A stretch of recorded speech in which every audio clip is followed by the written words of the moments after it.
ಶ್ರೀ ಸ್ವಾಮಿ ಸಮರ್ಥ ಶ್ರೀ ಅಕ್ಕಲ್ಕೋಟ್ ಶ್ರೀ ಸ್ವಾಮಿ ಸಮರ್ಥ ಸೇವಾ ಕನ್ನಡ ಯೂಟ್ಯೂಬ್ ಚಾನೆಲ್ದಾಗ ಎಲ್ಲರಿಗೂ ಸ್ವಾಗತ. ನಾನು ನಿಮ್ಮ ಪೂಜಾ. ಮೊದಲನೇದಾಗಿ ಎಲ್ಲ ನನ್ನ ಸ್ವಾಮಿ ಕುಟುಂಬದವ್ರಿಗೂ ಶ್ರೀ ಸ್ವಾಮಿ ಸಮರ್ಥ. ಇವತ್ತಿನ ನಿಮ್ಮ ದಿನ ಅತ್ಯಂತ ಆನಂದದಿಂದ ನಮ್ಮ ಸ್ವಾಮಿ ಮಹಾರಾಜರು ನಿಮ್ಮೆಲ್ಲ ಒಳ್ಳೆಯ ಇಚ್ಛೆಗಳನ್ನ ಆದಷ್ಟು ಜಲ್ದಿ ಪೂರ್ಣ ಮಾಡ್ಲತ್ತೇಳಿ ಸ್ವಾಮಿ ಮಹಾರಾಜರ ಚರಣಕ್ಕೆ ಪ್ರಾರ್ಥನೆ ಮಾಡುತ್ತಾ ಇವತ್ತಿನ ಒಂದು ಹೊಸ ವಿಡಿಯೋನ ಆರಂಭ ಮಾಡ್ತಾನು. ನಾನಂತೂ ಗುರು ಪೂರ್ಣಿಮಾ ವಿಶೇಷ ಭಾಗಗಳ ವಿಶೇಷ ಸೇವೆಗಳನ್ನ ನಿಮ್ಮ ಜೊತೆ ಶೇರ್ ಮಾಡ್ಬೇಕು. ಇವತ್ತು ಅತ್ಯಂತ ಸರಳವಾಗಿ ಎಷ್ಟೋ ಜನ ಕಮೆಂಟ್ ಮಾಡ್ತಿದ್ರೆ, ಅಕ್ಕ ಸ್ವಾಮಿ ಸೇವೆ ಬಗ್ಗೆ ನಮ್ಗೇನೂ ಗೊತ್ತಿಲ್ಲ, ನೀವೇ ತಿಳಿಸ್ಕೊಡ್ಬೇಕು, ನೀವೇ ಹೇಳ್ಕೊಡ್ಬೇಕು, ಸ್ವಾಮಿ ಮಹಾರಾಜರ ಬಗ್ಗೆ ಸೇವೆ ಪೂಜೆ ಬಗ್ಗೆ ತಿಳಿಸ್ಕೊಡ್ಬೇಕಂತ ಹೇಳಿ ಕಮೆಂಟ್ ಮಾಡ್ತಿದ್ದಾರೆ. ಆ ಕಮೆಂಟ್ಗೋಸ್ಕರ ಅಥವಾ ನನ್ನ ಸ್ವಾಮಿ ಭಕ್ತರಿಗೆ ಸರಳವಾಗಿ ಸ್ವಾಮಿ ಮಹಾರಾಜರ ಪೂಜೆ ಯಾವ ರೀತಿ ಮಾಡೋದಾ, ಸ್ವಾಮಿ ಮಹಾರಾಜರು ನೋಡ್ರಿ ನಮ್ಮ ಕಡೆಯಿಂದ ನಾವು ಏನೇ ಒಂದು ಬಾಹ್ಯ ಆಡಂಬರಿಕ ಏನೇ ಒಂದು ಅವ್ರಿಗೆ ತೋರಿಸಿದ್ರು ನಮ್ಮ ಮನಸ್ಸಿನಲ್ಲಿರುವ ನಿಸ್ವಾರ್ಥ ಭಕ್ತಿಗೆ ಮಾತ್ರ ಅವ್ರು ಒಲಿತಿರ್ತಾರೋ. ಹಾಗಾಗಿ ಅವರ ಸರಳ ರೀತಿಯಿಂದ ಯಾವ ರೀತಿ ಅವ್ರನ್ನ ನಮ್ಮ ಜೀವನದಾಗ ಅವ್ರ ಸೇವೆಯನ್ನು ಮಾಡೋದಾ, ಅವ್ರ ಸೇವೆದಿಂದ ನಮ್ಮ ಜೀವನ ಒಂದು ಪಾವನ ಆಗಲಿ ಅಂದ್ರೆ ನಮ್ಮ ಜೀವನದಾಗಿರುವ ಎಲ್ಲ ಕಷ್ಟಗಳಿಗೂ ಒಂದು ಪೂರ್ಣ ವಿರಾಮ ಅನ್ನೋದು ಸಿಗಲತ್ತ ಹೇಳಿ ಇವತ್ತಿನ ಒಂದು ವಿಡಿಯೋನ ಆರಂಭ ಮಾಡ್ತದೆ. ಮೊದಲನೇದಾಗಿ ಸ್ವಾಮಿ ಮಹಾರಾಜರ ಅಧಿಷ್ಠಾನ ನಾ ಎಲ್ಲರ ಜೊತೆ ಪ್ರತಿ ಸಲ ಹೇಳ್ತೀನಿ. ನಿಮ್ಮ ಮನ್ಯಾಗ ಯಾವುದೇ ಒಂದು ದೇವ್ರ ಫೋಟೋ ಇರುವಾಗ ಸ್ವಾಮಿ ಮಹಾರಾಜರ ಅಧಿಷ್ಠಾನ ಮಾಡ್ರಿ. ಬ್ರಹ್ಮಾಂಡ ನಾಯಕರದಾರ.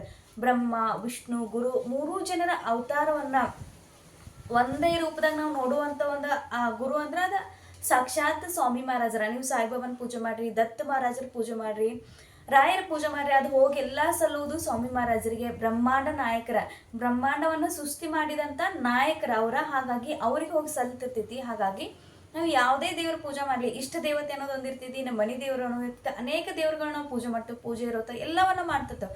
ಆದರೆ ಸ್ವಾಮಿ ಮಹಾರಾಜರ ಪೂಜೆ ಮಾಡ್ಕತ್ತು ಅಂದ್ರೆ ಜೀವನ ಬದಲಾಗೋದು ಖಂಡಿತ. ಇದನ್ನು ಯಾರಿಂದನೂ ಕೂಡ ತಡಿಕ್ ಸಾಧ್ಯ ಇಲ್ಲ. ಅದೇ ರೀತಿ ಏನ್ ಮಾಡ್ಬೇಕಂದ್ರೆ ಸ್ವಾಮಿ ಮಹಾರಾಜರ ಮೂರ್ತಿ ತೊಗೊಂಬರಿ. ಅಕ್ಕಲ್ಕೋಟದಿಂದ ನಮ್ಮ ಮೂರ್ತಿ ತರಬೇಕು, ಅಕ್ಕಲ್ಕೋಟದಿಂದ ನಮ್ಮ ಫೋಟೋ ತರಬೇಕಂತ ತಲೆಯಿಂದ ವಿಚಾರ ತರಬೇಡ್ರಿ.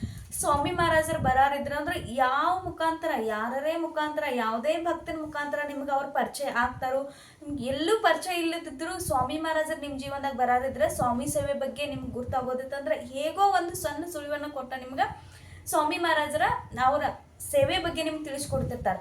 ಹಾಗಾಗಿ ಇವತ್ತ ಸ್ವಾಮಿ ಮಹಾರಾಜರ ಒಂದು ಕೇಂದ್ರದ ತಗೋರಿ, ಇಲ್ಲ ನಿಮ್ಮ ಸುತ್ತಮುತ್ತ ಕೇಂದ್ರ ಇಲ್ಲ, ಅಕ್ಕಲ್ಕೋಟಕ್ಕೂ ಹೋಗಕ್ಕಾಗಲಕ್ಕ ನಮ್ಗೆ ಅಂದ್ರೆ ನೀವು ಒಂದು ಸಣ್ಣ ಫೋಟೋ ಸ್ಟುಡಿಯೋದಾಗ ಹೋಗಿ ಫೋಟೋವನ್ನು ಫ್ರೇಮ್ ಮಾಡ್ಕೊಂಬರ್ರಿ.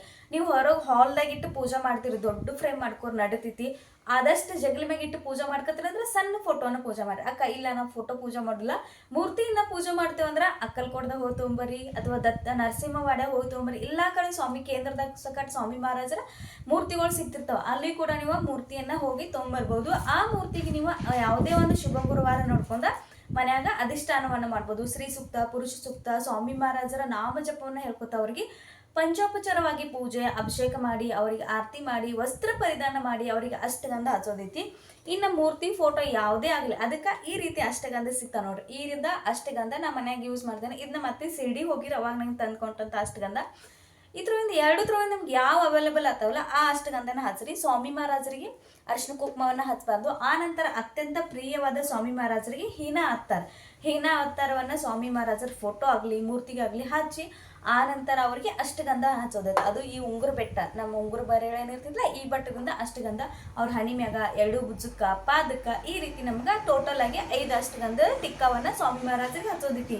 ಇನ್ನು ಹೂವಿನ ವಿಷಯ ಬಂತಂದ್ರೆ ಅಕ್ಕ ನಾವು ಆ ಹೂವು ಎರ್ಸಿದ್ವು ಸ್ವಾಮಿ ಮಹಾರಾಜರಿಗೆ ಹೂವು ಇಷ್ಟ ನೋಡ್ರಿ. ಸ್ವಾಮಿ ಮಹಾರಾಜರಿಗೆ ನಮ್ಗೆ ಏನು ಇಷ್ಟ ಅಂತ ನಾ ಅವಾಗ ಹೇಳಿದ್ದೇನೆ. ಸ್ವಾಮಿ ಮಹಾರಾಜರ ನಮ್ಮ ಮನಸ್ಸಿನಲ್ಲಿರುವ ನಿಸ್ವಾರ್ಥ ಭಕ್ತಿ, ನಿಸ್ವಾರ್ಥ ಒಂದು ಸೇವೆ ಮನೋಭಾವ ಏನಿರ್ತಿದ್ಲ ಅದು ಮಹಾರಾಜರಿಗೆ ಇಷ್ಟ ಆಗ್ತಿರ್ತಿದೆ. ಹಾಗಾಗಿ ನಿಮ್ಮ ಮನೆಗೆ ಯಾವ ಅವೈಲೇಬಲ್ ಹೂರ್ತಾವೆ, ಚೆಂಡು ಹೂ ಆಗಲಿ, ದಾಸವಾಳ ಆಗಲಿ, ಸಂಪಿಗೆ ಆಗಲಿ, ಮಲ್ಲಿಗೆ ಆಗಲಿ, ಕನಕಾಂಬರ ಆಗಲಿ, ಯಾವ ಹೂವು ನಿಮ್ಗೆ ಸಿಗ್ತಾವಲ್ಲ ಆ ಹೂವು ವಿಶೇಷ ದಿನಗಳು ಗುರುವಾರ ಆದಷ್ಟು ಹಳದಿ ಹೂಗಳನ್ನ ಏರ್ಸಕ್ಕೆ ಪ್ರಯತ್ನ ಮಾಡಿರಿ. ನಮ್ಮ ಹಿತ್ಲಾಗಿದ್ದು ಅಥವಾ ಕೊಂಡು ತಂದು ಸೇರ್ಸಕ್ಕಾದ್ರೆ ಸಾಧ್ಯ ಇದ್ರೆ.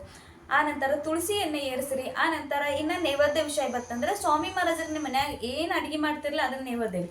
ಒಂದೊಂದ್ಸಲ ಅಡುಗೆ ಮಾಡಿದ್ರೆ ಹಾಲು ಸಕ್ಕರೆ ನೈವೇದ್ಯ ಇಡ್ರಿ, ಸಕ್ಕರೆ ಇಡ್ರಿ, ಡ್ರೈ ಫ್ರೂಟ್ಸ್ ಇಡ್ರಿ. ನಿಮ್ಮ ಮನ್ಯಾಗ ಏನು ಸ್ವೀಟ್ ಇರ್ತೈತಿ, ನೀವೇನು ಊಟ ಮಾಡ್ತಿರ್ತಿರಲ್ಲ ಅದನ್ನ ಒಂದು ಪ್ಲೇಟ್ದಾಗ ಒಂದು ನೈವೇದ್ಯ ಹಚ್ಚಿ ಸ್ವಾಮಿ ಮಹಾರಾಜರ ಮುಂದೆ ನೈವೇದ್ಯ ಹತ್ರ ಒಂದು ತುಳಸಿ ಎಲೆ ಇಟ್ಟ ನೈವೇದ್ಯ ಅರ್ಪಣೆ ಮಾಡಿ ಅದನ್ನು ನೀವು ಒಂದು ಅರ್ಧ ತಾಸ, ಒಂದು 10-15 ನಿಮಿಷ ಆಯ್ತು ಅಂದ್ರೆ ನಿಮ್ಮ ಮನ್ಯಾಗ ಎಲ್ಲರೂ ಕೂಡ ಅದನ್ನ ಪ್ರಸಾದ ರೂಪದಾಗ ಸ್ವೀಕಾರ ಮಾಡ್ರಿ. ಇನ್ನು ನೈವೇದ್ಯ ಮುಗಿತು.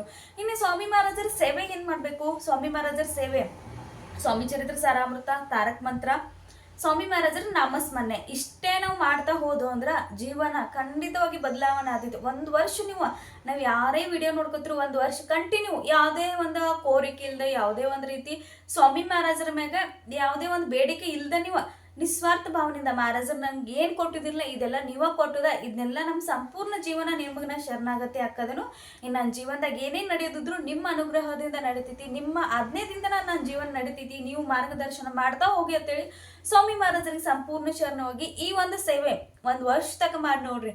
ನೀವೇ ನನಗೆ ಕಮೆಂಟ್ ಹಾಕ್ತೀರ, ಅಕ್ಕ ನಾ ಯಾವತ್ತೂ ಈ ರೀತಿ ವಿಚಾರ ಮಾಡಿಲ್ಲ, ಮಹಾರಾಜರ ಸೇವೆದಿಂದ ಇಷ್ಟೆಲ್ಲ ಸಮಸ್ಯೆಗಳು ದೂರ ಆತಾವು, ಇಷ್ಟು ನಾವು ಪ್ರಗತಿ ಆಗ್ತೇವೆ, ಇಷ್ಟು ನಾವು ನಮ್ಮ ಜೀವನದಾಗ ಇಷ್ಟು ಎತ್ತರಕ್ಕೆ ಬೆಳೆದೇವು ಅಂತ ನೀವು ಯಾವತ್ತೂ ಊಹಿಸಿಲ್ಲ. ಅಷ್ಟು ಮಹಾರಾಜರು ನಮ್ಗೆ ಕೊಡ್ತಾರೆ.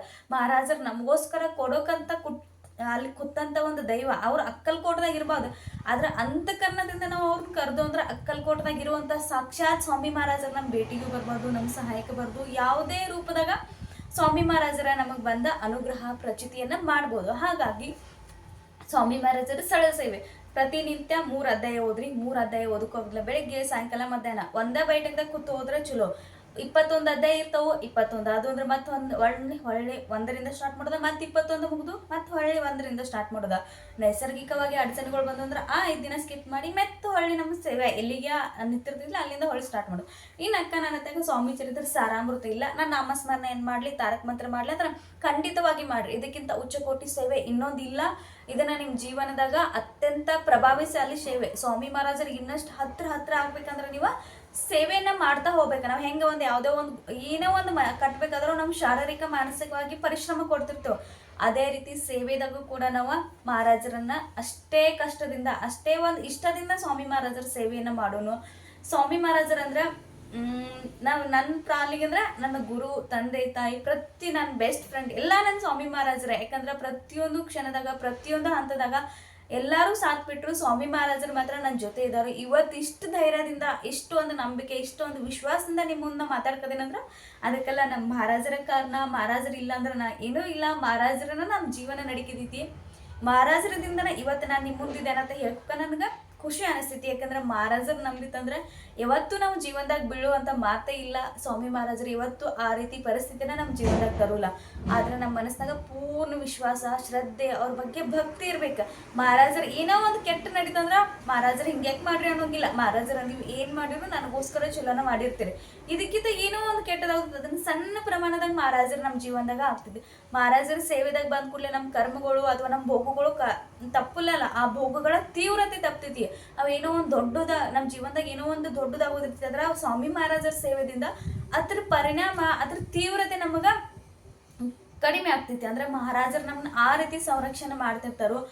ಹಮ್ ಗಯಾ ನೈ ಜಿಂದ ಎಷ್ಟೋ ಸ್ವಾಮಿ ಮಹಾರಾಜರ ಭಕ್ತಿ ತಮ್ಮ ಭಕ್ತರಿಗೆ ಪ್ರಚಿತಿಯನ್ನು ನೀಡಿದರು. ಬೀವ್ನೋಕೋಸ್ ಮೀ ತುಜೆ ಪಾಟಿಸೆ ಅಂದ್ರೆ ಹೆದರಬೇಡ, ನಾನಿನ್ನ ಬೆನ್ನ ಹಿಂದೆ ಇದ್ದಾನಂತ ಸದಾ ತನ್ನ ಭಕ್ತರಿಗೆ ತಮ್ಮ ವೇದವಾಕ್ಯವನ್ನು ಹೇಳ್ಕೊತಾ ಆ ವಾಕ್ಯದಿಂದನ ತಮ್ಮ ಪ್ರಚಿತಿಯನ್ನು ನೀಡ್ಕೋತಾ ಸ್ವಾಮಿ ಮಹಾರಾಜರ ಭಕ್ತರಿಗೆ ಅನುಗ್ರಹವನ್ನು ಮಾಡ್ಕೊಂಡ್ರೆ ಇದೇ ರೀತಿ ಸರಳವಾಗಿ ಸೇವೆಯನ್ನು ಮಾಡ್ರಿ. ಇನ್ನು ಮಾಂಸಾಹಾರದ ಬರ್ತಂದ್ರೆ ನಾನು ಎಷ್ಟೋ ವಿಡಿಯೋಗಳು ಮಾಡಿ ಹಾಕಿದ್ದೇನೋ.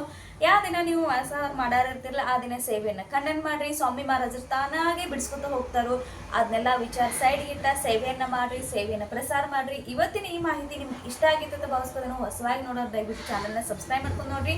ನಿಮ್ಮ ಅನಿಸಿಕೆ, ನಿಮ್ಮ ಒಂದು ಶ್ರೀ ಸ್ವಾಮಿ ಸಮರ್ಥ ಕಮೆಂಟ್ ನನಗೆ ಇನ್ನಷ್ಟು ವಿಡಿಯೋಗಳ ಇನ್ನಷ್ಟು ಸೇವೆ ಬಗ್ಗೆ ತಿಳಿಸ್ಕೊಡಕ ಉತ್ಸಾಹವನ್ನು ನೀಡ್ತೈತಿ.